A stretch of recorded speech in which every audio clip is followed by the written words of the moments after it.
pour l'essor de notre pays. Ils sont partis du constat que la production de la richesse est souvent la plus élevée dans les pays où la culture syndicale de négociation est avancée.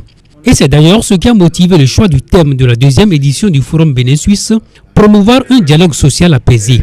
Les Béninois vivant en Suisse entendent donc partager avec leurs compatriotes du Bénin ce qu'ils ont vu ailleurs en matière de gestion des crises sociales. Nous avons donc pensé que dans la situation de notre pays, nous devons de proche en proche construire notre propre modèle de dialogue social. De réflexion en réflexion, ils en sont arrivés au modèle de régulation sociale par la négociation. Et les contours d'un tel modèle se définissent en 4 points essentiels. Un premier point que nous voyons, c'est donc la promotion d'une gouvernance inclusive. Le deuxième point de ces contours possibles d'un modèle de régulation sociale par la négociation, c'est la promotion d'un syndicalisme que j'appellerais de responsabilité, co-gestionnaire des transitions socio-économiques.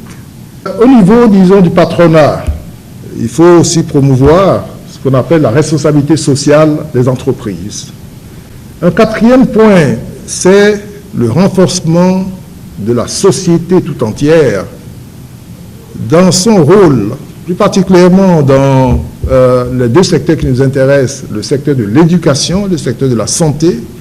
Pour ce qui est des conditions de succès de ce modèle, il a été mentionné le respect de la légitimité de chaque partenaire social, la courtoisie dans les échanges entre partenaires sociaux, l'acceptation des différences de sensibilité, la promotion de la sobriété dans le fonctionnement et la gestion de l'État et le développement d'une pédagogie du changement. Le forum de cette année, qui se tiendra les 4 et 5 août prochains, aura pour objectif d'implémenter les mécanismes d'anticipation des grèves identifiés lors de la première édition. Rappelons qu'il s'agit d'un projet durable que la communauté des Béninois de Suisse met en œuvre avec le gouvernement, les centrales syndicales et le patronat.